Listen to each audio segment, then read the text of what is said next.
ಜಗತ್ತನ್ನೇ ನಡುಗಿಸುತ್ತಿರೋ ಕಂಪನಿಗೆ ಬೆಳಗಾವಿ ಕಂಟಕ. ಭಾರತಕ್ಕೆ ಕಾಲಿಟ್ಟಿದ್ದೇ ತಡ, ಆಂಥ್ರೋಪಿಕ್ಗೆ ಸಮಸ್ಯೆ. ವಿಜಯ ಕರ್ನಾಟಕ ವೀಕ್ಷಕರಿಗೆ ಸ್ವಾಗತ. ನಾನು ಶಂಕರ್ನ ಹೆತ್ತು. ಸ್ನೇಹಿತರೆ ನಮಸ್ಕಾರ. ನೀವು ಟೆಕ್ ಅಥವಾ ಎಐ ಕ್ಷೇತ್ರವನ್ನ ಫಾಲೋ ಮಾಡುತ್ತಿದ್ದರೆ ನೀವು ಆಂಥ್ರೋಪಿಕ್ ಸಂಸ್ಥೆಯ ಅಬ್ಬರವನ್ನ ಕೇಳಿಯೇ ಇರ್ತೀರಿ. ಕಳೆದ ಒಂದಿಷ್ಟು ದಿನಗಳಿಂದ ಇಡೀ ಟೆಕ್ ಜಗತ್ತೇ ಆಂಥ್ರೋಪಿಕ್ ನ ರುದ್ರ ತಾಂಡವಕ್ಕೆ ನಡುಗಿ ಹೋಗಿದೆ. ಆಂಥ್ರೋಪಿಕ್ ನ ಕ್ಲೌಡ್ ಎಐ ನ ಪ್ಲಗಿನ್ಗಳು ಈಗಾಗಲೇ ಜಗತ್ತಿನಾದ್ಯಂತ ಸದ್ದು ಮಾಡುತ್ತಿದೆ. ಇದರ ಹಿಂದೆ ಕರ್ನಾಟಕದ ರಾಹುಲ್ ಪಾಟೀಲ್ ಕೂಡ ಇದ್ದಾರೆ. ಇದೇ ಕಂಪನಿ ಈಗ ಭಾರತದಲ್ಲಿ ತನ್ನ ಮೊದಲ ಆಫೀಸ್ ತೆರೆಯಲು ಸಜ್ಜಾಗಿದೆ. ಆದರೆ ಭಾರತಕ್ಕೆ ಕಾಲಿಟ್ಟ ಮೊದಲ ಹೆಜ್ಜೆಯಲ್ಲೇ ಅದಕ್ಕೆ ದೊಡ್ಡದೊಂದು ಕಾನೂನು ಸಂಕಷ್ಟ ಎದುರಾಗಿದೆ. ಅಷ್ಟೇ ಅಲ್ಲ, ಕಂಪನಿಯ ಒಳಗಡೆ ಎಲ್ಲವೂ ಸರಿಯಿಲ್ಲ ಅನ್ನೋ ಆಘಾತಕಾರಿ ಸತ್ಯವೂ ಹೊರಬಿದ್ದಿದೆ. ನಮ್ಮ ಕರ್ನಾಟಕದ ಬೆಳಗಾವಿಯ ಒಂದು ಸಣ್ಣ ಟೆಕ್ ಕಂಪನಿ ಈ ಎಐ ದೈತ್ಯವನ್ನೇ ಕೋರ್ಟ್ ಮೆಟ್ಟಿಲೇರಿಸಿದೆ. ಹಾಗಾದ್ರೆ ಏನಿದು ವಿವಾದ? ಈ ಎಐ ದೈತ್ಯ ಕಂಪನಿಗೆ ಬೆಳಗಾವಿ ಕಂಟಕ ಆಗಿದ್ದು ಹೇಗೆ? ಅದರ ಆರೋಪಗಳು, ಇದರ ಜೊತೆಗೆ ಕಂಪನಿಯ ಒಳಗಿನಿಂದಲೇ ಒಬ್ಬ ಯುವ ಸಂಶೋಧಕ ಯಾಕೆ ದಿಢೀರಂತ ರಾಜೀನಾಮೆ ಎಂಬುದನ್ನ ಈ ವಿಡಿಯೋದಲ್ಲಿ ಡೀಟೇಲ್ ಆಗಿ ನೋಡೋಣ ಬನ್ನಿ. ಕರ್ನಾಟಕದಲ್ಲಿ ಆಂಥ್ರೋಪಿಕ್ ವರ್ಸಸ್ ಆಂಥ್ರೋಪಿಕ್. ಎಐ ದೈತ್ಯನಿಗೆ ಬೆಳಗಾವಿ ಕಂಪನಿಯ ಸವಾಲು. ಸ್ನೇಹಿತರೆ, ಈ ಕಥೆಯ ಫಸ್ಟ್ ಪಾರ್ಟ್ ಅನ್ನ ನಾವು ನೋಡೋಣ. ಇದು ಶುರುವಾಗುವುದೇ ನಮ್ಮ ಕರ್ನಾಟಕದ ಬೆಳಗಾವಿಯಿಂದ. ಇಲ್ಲಿ ಆಂಥ್ರೋಪಿಕ್ ಸಾಫ್ಟ್ವೇರ್ ಅನ್ನೋ ಒಂದು ಸ್ಥಳೀಯ ಟೆಕ್ ಕಂಪನಿ, ಅಂದ್ರೆ ಸ್ಟಾರ್ಟ್ಅಪ್ ಕಂಪನಿ ಇದೆ. ಈ ಕಂಪನಿ ಈಗ ಅಮೆರಿಕದ ಎಐ ದೈತ್ಯ ಆಂಥ್ರೋಪಿಕ್ ಪಿಸಿಬಿ ವಿರುದ್ಧ ಬೆಳಗಾವಿ ಜಿಲ್ಲಾ ನ್ಯಾಯಾಲಯದಲ್ಲಿ ದಾವೆ ಹೂಡಿದೆ. ಅಮೆರಿಕದ ಆಂಥ್ರೋಪಿಕ್ ಕಂಪನಿ ಭಾರತಕ್ಕೆ ಎಂಟ್ರಿ ಕೊಟ್ಟಿದ್ದರಿಂದ ನಮ್ಮ ಬ್ರ್ಯಾಂಡ್ ಗುರುತು ನಾಶವಾಗುತ್ತಿದೆ. ಜನರಲ್ಲಿ, ಸರ್ಕಾರಿ ಸಂಸ್ಥೆಗಳಲ್ಲಿ ಮತ್ತು ಗ್ರಾಹಕರಲ್ಲಿ ಗೊಂದಲ ಸೃಷ್ಟಿಯಾಗುತ್ತಿದೆ. ಇದು ಪಾಸಿಂಗ್ ಆಪ್, ಅಂದ್ರೆ ನಮ್ಮ ಹೆಸರನ್ನ ಬಳಸಿಕೊಂಡು ಜನರನ್ನ ದಾರಿ ತಪ್ಪಿಸುವ ಕೆಲಸ, ಮತ್ತು ಮಿಸ್ ರೆಪ್ರೆಸೆಂಟೇಷನ್ ಅಂದ್ರೆ ತಪ್ಪು ನಿರೂಪಣೆ ಮಾಡಿದಂತೆ ಎಂದು ಬೆಳಗಾವಿಯ ಕಂಪನಿ ಅಮೆರಿಕದ ಕಂಪನಿ ಮೇಲೆ ದೊಡ್ಡ ದೊಡ್ಡ ಆರೋಪಗಳನ್ನ ಮಾಡಿದೆ. ಕೋಟಿ ರೂಪಾಯಿ ಪರಿಹಾರ ಕೇಳಿದ ಸಂಸ್ಥೆ. ಆನ್ಲೈನ್ನಲ್ಲಿ ಅಸ್ತಿತ್ವವೇ ಉಳಿತಿಲ್ಲ ಎಂದು ವಾದ.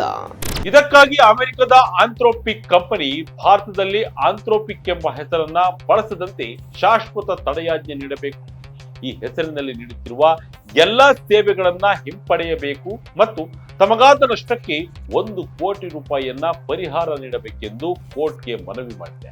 ಈ ಬಗ್ಗೆ ಮಾತನಾಡಿರುವ ಆಂಥ್ರೋಪಿಕ್ ಸಾಫ್ಟ್ವೇರ್ ಸಂಸ್ಥಾಪಕ ಮೊಹಮ್ಮದ್ ಅಯಜ್ ಅನೀಸ್ ಅಹಮದ್ ಉಲ್ಲಾ, ಇದು ಕಂಪನಿಗಳ ಗಾತ್ರದ ಪ್ರಶ್ನೆ ಅಲ್ಲ, ಯಾವುದು ನ್ಯಾಯಸಮ್ಮತ ಎಂಬ ಪ್ರಶ್ನೆ. ಭಾರತೀಯ ಸ್ಟಾರ್ಟ್ಅಪ್ಗಳು ವರ್ಷದಿಂದ ವರ್ಷಕ್ಕೆ ಪ್ರಾಡಕ್ಟ್ಗಳನ್ನು ನೀಡಿ ಜನರ ನಂಬಿಕೆ ಗಳಿಸಿ ತಮ್ಮ ವಿಶ್ವಾಸ ಅರ್ಹತೆಯನ್ನ ನಿರ್ಮಿಸಿಕೊಳ್ಳುತ್ತವೆ. ಕಷ್ಟಪಟ್ಟು ಸಂಪಾದಿಸಿದ ಆ ಗುರುತನ್ನ ದೊಡ್ಡ ಕಂಪನಿಯೊಂದು ನಂತರ ಬಂದು ಆನ್ಲೈನ್ ನಲ್ಲಿ ಮುಳುಗಿಸಿ ಬಿಟ್ಟರೆ ಅದರಿಂದಾಗುವ ಹಾನಿ ನಿಜವಾದದ್ದು ಮತ್ತು ತಕ್ಷಣದಾಗಿರುತ್ತದೆ ಎಂದು ತಮ್ಮ ನೋವನ್ನ ತೋಡಿಕೊಂಡಿದ್ದಾರೆ. ಇದರಲ್ಲಿ ಯಾರದ್ದು ಸರಿ, ಯಾರದ್ದು ತಪ್ಪು? ಕಾಲವೇ ನಿರ್ಧರಿಸಲಿದೆ ನ್ಯಾಯ ಅನ್ಯಾಯ. ಹಾಗಾದ್ರೆ ಕಾನೂನಿನ ದೃಷ್ಟಿಯಲ್ಲಿ ಯಾರ ವಾದ ಹೆಚ್ಚು ಪ್ರಬಲವಾಗಿದೆ? ಬೆಳಗಾವಿ ಮೂಲದ ಕಂಪನಿ ಹೇಳುವ ಪ್ರಕಾರ ಅವರು 2017ರಿಂದಲೇ ಆಂಥ್ರೋಪಿಕ್ ಎಂಬ ಹೆಸರಿನಲ್ಲಿ ಕಾರ್ಯನಿರ್ವಹಿಸುತ್ತಿದ್ದಾರೆ. ಆದರೆ ಅಮೆರಿಕದ ಆಂಥ್ರೋಪಿಕ್ ಪಿಬಿಸಿ ಸ್ಥಾಪನೆ ಆಗಿದ್ದೇ 2021ರಲ್ಲಿ. ಅಂದರೆ ಭಾರತದಲ್ಲಿ ಹೆಸರನ್ನ ಮೊದಲು ಬಳಸಿದ್ದು ನಾವು ಎನ್ನುವುದು ಅವರ ವಾದ.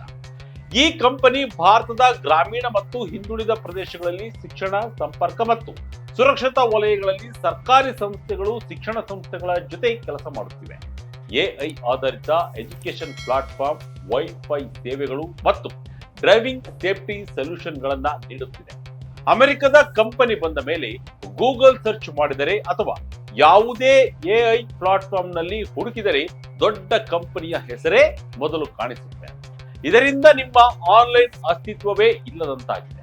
ನಮಗೆ ಬರಬೇಕಾದ ವ್ಯಾಪಾರದ ಅವಕಾಶಗಳು, ವಿಚಾರಣೆಗಳು ದಾರಿ ತಪ್ಪುತ್ತಿವೆ ಎಂದು ಅವರು ತಮ್ಮ ಅರ್ಜಿಯಲ್ಲಿ ಉಲ್ಲೇಖಿಸಿದ್ದಾರೆ.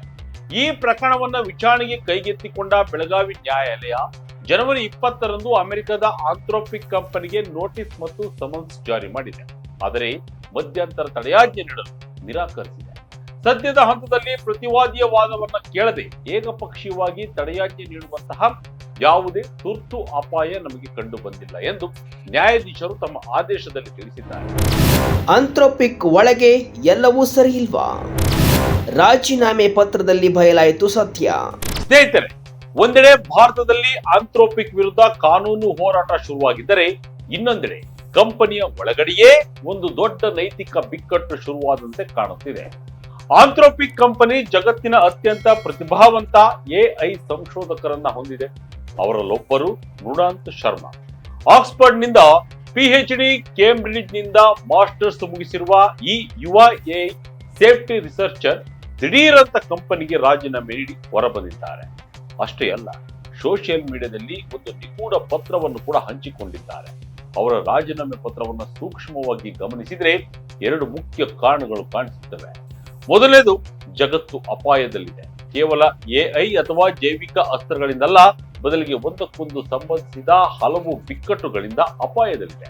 ನಮ್ಮ ಜ್ಞಾನವು ಜಗತ್ತಿನ ಮೇಲೆ ಪರಿಣಾಮ ಬೀರುವ ನಮ್ಮ ಸಾಮರ್ಥ್ಯಕ್ಕೆ ಸರಿಸಮವಾಗಿ ಬೆಳೆಯದಿದ್ದರೆ ನಾವು ಅದರ ಪರಿಣಾಮಗಳನ್ನ ಎದುರಿಸಬೇಕಾಗುತ್ತದೆ ಎಂದು ಅವರು ಬರೆದಿದ್ದಾರೆ.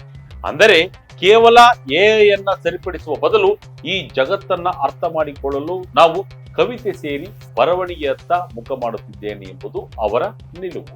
ಎರಡನೇ ಮತ್ತು ಅತ್ಯಂತ ಆಘಾತಕಾರಿ ಕಾರಣವೆಂದರೆ ಕಂಪನಿ ಹೇಳೋದಕ್ಕೂ ಮಾಡುವುದಕ್ಕೂ ಇರುವ ವ್ಯತ್ಯಾಸ. ಇಲ್ಲಿ ಕಳೆದ ಸಮಯದುದ್ದಕ್ಕೂ ನಮ್ಮ ಮೌಲ್ಯಗಳು, ನಮ್ಮ ಕಾರ್ಯಗಳು ನಿಜವಾಗಿಯೂ ನಿಯಂತ್ರಿಸಲು ಬಿಡುವುದು ಎಷ್ಟು ಕಷ್ಟ ಎಂದು ನಾನು ಪದೇ ಪದೇ ನೋಡ್ತಿದ್ದೇನೆ. ಇದನ್ನು ನಾನು ನನ್ನೊಳಗೆ, ಸಂಸ್ಥೆಯೊಳಗೆ ಮತ್ತು ಸಮಾಜದಾದ್ಯಂತ ನೋಡಿದ್ದೇನೆ. ನಮಗೆ ಯಾವುದು ಅತ್ಯಂತ ಮುಖ್ಯವೋ ಅದನ್ನ ಬದಿಗಿಡಲು ನಾವು ನಿರಂತರವಾಗಿ ಒತ್ತಡಗಳನ್ನ ಎದುರಿಸುತ್ತೇವೆ ಎಂದು ಅವರು ತಮ್ಮ ಸಹೋದ್ಯೋಗಿಗಳಿಗೆ ಬರೆದ ಪತ್ರದಲ್ಲಿ ಹೇಳಿದ್ದಾರೆ.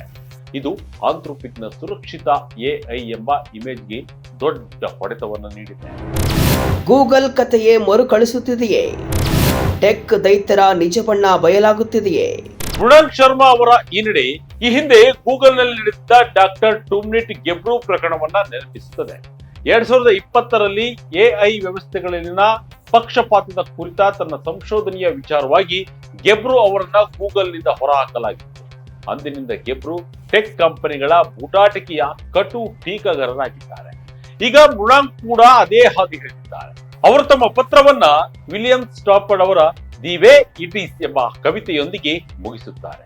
ಅದರಲ್ಲಿ ನೀವು ಹಿಡಿದು ಸಾಗುವ ಒಂದು ಹಗ್ಗ ಬದಲಾಗುವ ವಸ್ತುಗಳ ನಡುವೆ ಸಾಗುತ್ತದೆ, ಆದರೆ ಅದು ಬದಲಾಗುವುದಿಲ್ಲ. ನೀವು ಅದನ್ನ ಹಿಡಿದಿರುವವರೆಗೂ ದಾರಿ ತಪ್ಪುವುದಿಲ್ಲ ಎಂಬ ಸಾಲುಗಳಿವೆ. ಇದು ಎಷ್ಟೇ ಒತ್ತಡ ಬಂದರೂ ತನ್ನ ನೈತಿಕ ನಿಲುವನ್ನ ಬಿಡುವುದಿಲ್ಲ ಎಂಬ ಸಂದೇಶವನ್ನ ಸಾರುತ್ತದೆ. ಒಟ್ಟಿನಲ್ಲಿ ಜಗತ್ತಿನ ಟೆಕ್ ಭವಿಷ್ಯವನ್ನೇ ಬದಲಿಸುತ್ತೇನೆ ಎಂದು ಹೊರಟಿರುವ ಆಂಥ್ರೋಪಿಕ್ ಕಂಪನಿ ಸದ್ಯಕ್ಕೆ ಎರಡು ದೊಡ್ಡ ಸವಾಲುಗಳನ್ನ ಎದುರಿಸುತ್ತಿದೆ. ಒಂದೆಡೆ ಭಾರತದಲ್ಲಿ ತನ್ನ ಹೆಸರಿನ ಅಸ್ತಿತ್ವಕ್ಕಾಗಿಯೇ ಕಾನೂನು ಹೋರಾಟ ನಡೆಸಬೇಕಿದೆ. ಇನ್ನೊಂದೆಡೆ ಕಂಪನಿಯೊಳಗೆ ನೈತಿಕ ಮೌಲ್ಯಗಳ ಕುರಿತೇ ಪ್ರಶ್ನೆಗಳು ಎದ್ದಿವೆ. ಬೆಳಗಾವಿಯ ಒಂದು ಸಣ್ಣ ಕಂಪನಿ ಈ ಎಐ ದೈತ್ಯನ ವಿರುದ್ಧ ಹೋರಾಟದಲ್ಲಿ ಗೆಲ್ಲುತ್ತದೆ. ಕಂಪನಿಯೊಳಗಿನ ಪೂಟಾಟಿಕೆಯ ಬಗ್ಗೆ ಮೃಣಾಂಕ್ ಶರ್ಮಾ ಅವರಂತಹ ಇನ್ನಷ್ಟು ಸಂಶೋಧಕರು ಧ್ವನಿ ಎತ್ತುತ್ತಾರೆ ಎಂಬುದನ್ನ ಕಾದು ನೋಡಬೇಕಿದೆ. ಇದಾಗಿತ್ತು ಈ ಕ್ಷಣದ ಇಂಟ್ರೆಸ್ಟಿಂಗ್ ಸ್ಟೋರಿ. ಇದೇ ರೀತಿ ಸ್ಟೋರಿಗಾಗಿ Vijaya Karnataka website, YouTube page, Facebook page follow ಮಾಡ್ತಾ ಇರಿ. ಧನ್ಯವಾದಗಳು.